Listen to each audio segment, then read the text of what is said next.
So I've been reading this book, Madame Palmita, and I'll show you the cover when I'm done doing the little video, the short video. And it's a great little book about the Rider-Waite, reading the Rider-Waite, and with all the cards, she tells a story, and it's kind of how I think it gives an example of how we all can give stories to each of our cards, each of the cards. It doesn't have to necessarily be Rider-Waite. It could be, or it could be a Rider-Waite knockoff or whatever, depending on the imagery. But it gives you a sense of really getting into the card, and it's also it avoids the keywords. I mean, keywords are great shortcuts, but sometimes it's good to have a fuller understanding of a card. So I'm going to just read one of the cards that she gave a little, she gives a narrative on all the cards. So this is the Four of Cups. We're all aware of the Four of Cups, and with the Rider-Waite, it's pretty well known. And here's her narrative on it. Just to give you an idea of this book. Have you ever been so obsessed with the daily issues in your life that you missed out on seeing the magic around you? It happens to the best of us. We get so caught up in getting to the destination that we forget to experience the joy of the journey. The fellow in this card is so focused on the everyday cups in front of him that he's missing out on the divine gift being presented to him to his right. So that would be the divine gift there. This card reminds us to be present, awake, and in the moment. If we are, we will have access to the magical synchronicities that are waiting for us. The other thing I want to say about this, her interpretation of the Rider-Waite, it's very positive. It's very spiritual. It's she does a beautiful job with the sword suit. And so, if you're looking for other interpretations of the sword suit, it's worth a read. It's worth buying the book just for that. I bought it on Kindle. It was $9.99. So that's how much it costs if you get a Kindle book.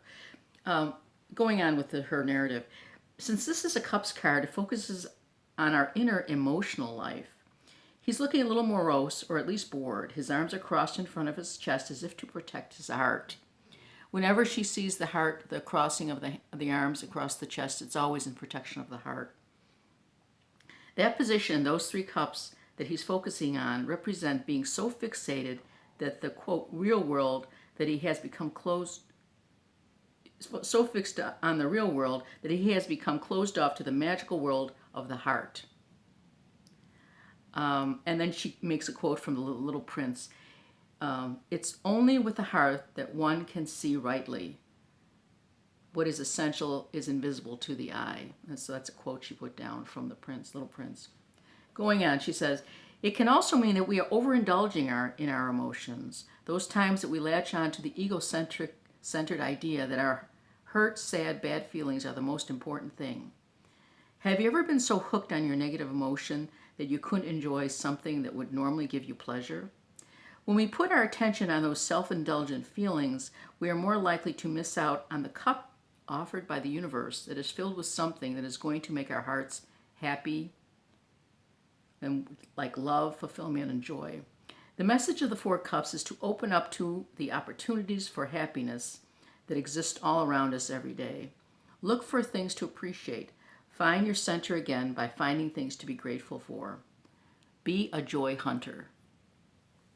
So isn't that a wonderful take on this card? Again, she always there's always a lesson to be learned, and she does a wonderful job with all of them. So I'll show you the. This is the book, Madame Pamita's Magical Tarot, Using the Cards to Make Your Dreams Come True by Madame Pamita. So it's a Rider-Waite book. It's how to read Rider-Waite. She also talks about the importance of doing a journal every day. So just as she told that story, she encourages you to tell your own story of the cards and to really flesh it out. And I also noticed that she just doesn't give one meaning to the cards. She says, it could be this or it could be that. So anything, whenever you see a card, you could say, you know, I'm trying to get a minor arcana out here. You know, you could get into the card. You could take it for what it's worth, as far as, oh, this man's giving something to this man. I mean, you could be anyone in this card. You could go into how this gentleman is feeling about giving things, how the two people that are receiving, how they feel. You can talk about the scales.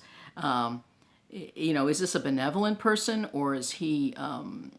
Is there there's something that's he feels like he's, could be some metaphor of that he feels better than other people, is something that this man could maybe feel that he's more important than the others.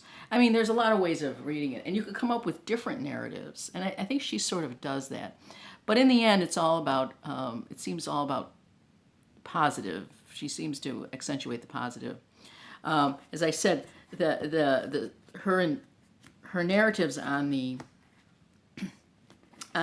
sword suit is worth the price of admission. So that's something to consider if you want to buy the book. If you're having trouble coming up with more meanings or more interpretations of a card, this is a really terrific book. That's all I got to say. Have a great day.